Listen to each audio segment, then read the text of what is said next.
Hi again. I'm going to do another quick demo here. Whoops, just dropped my pencil. So I think it's really good to start off smaller, and then you can take the same thing. Once you're comfortable working smaller, you can take the same things we've been doing and move it larger. So again, I'm just getting my hand moving here. So I feel like I've got a fairly decent oval I could pick from. Coming here from the top, drawing my line down the middle. There we go. And down the middle here. So I'm going to start here, build my eyes, trying to keep about the same distance here. Here's my nose about halfway.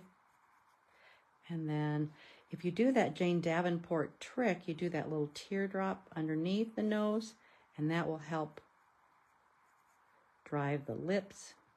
And I always have to turn my hand because I'm a lefty here. And then here's the bottom of my lip.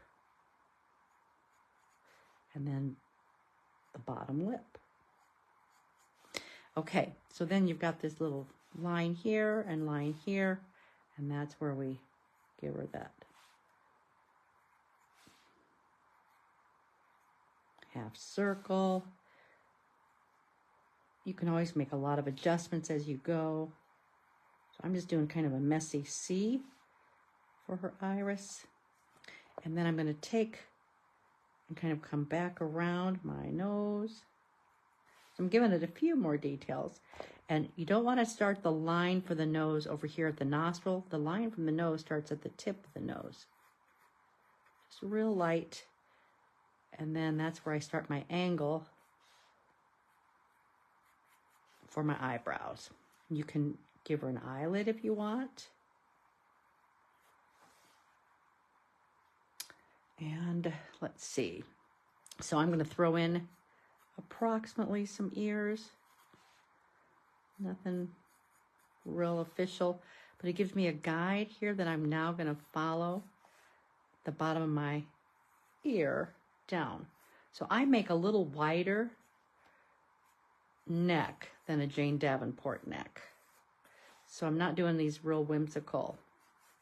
So completely your taste. All right, so now it's time to give her some hair. I'm going to pick this as the top of my head and start building my hair. Come over this way, do the same thing. And then I can go this way if I want it to flip a little bit. She doesn't look very happy, so I'm going to kind of give another little line like that. See if I can get her smiling a little bit. Okay, so now I'm going to come back and start adding a little detail to my lines, evening them out.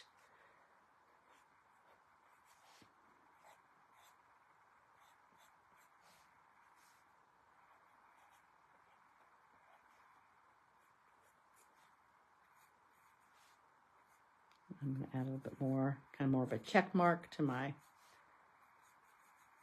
eyebrows. And I'm going to come down and be a little bit more certain on my face structure. All right, here's her neck. Come on around. Okay, so now it looks pretty bad, but if you take your Stabilo pencil with a little water brush, so we'll have a little bit of a shadow here. We'll have a shadow over her eye, her eyelid.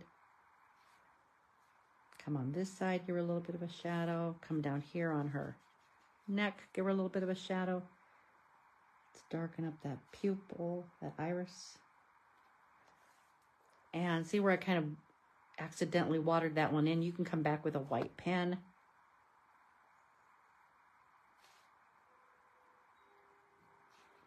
Now let's start doing the same thing with her hair.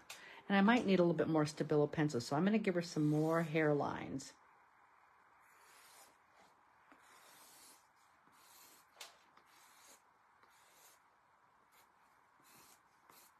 I'm just kind of flipping it up a little bit. And, you know, I could give her a little whoopee dress. right? Give her a little line there for what she's wearing. And we've got the ear, so we could give her a little earring right here. Where's that bottom of that ear? A little earring right there. So now she's starting to have a little bit of personality.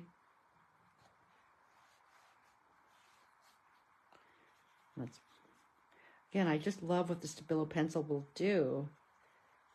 But it looks like we were a lot more careful and a lot more artsy with what we did.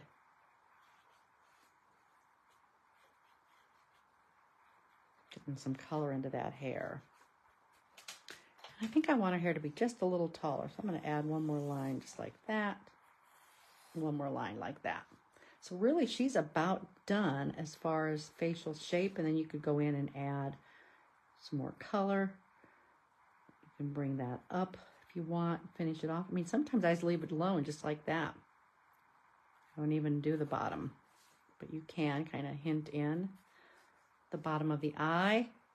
You can go in with your Stabilo, give a little shadow on this little teardrop thing. You can give her a shadow where her chin goes.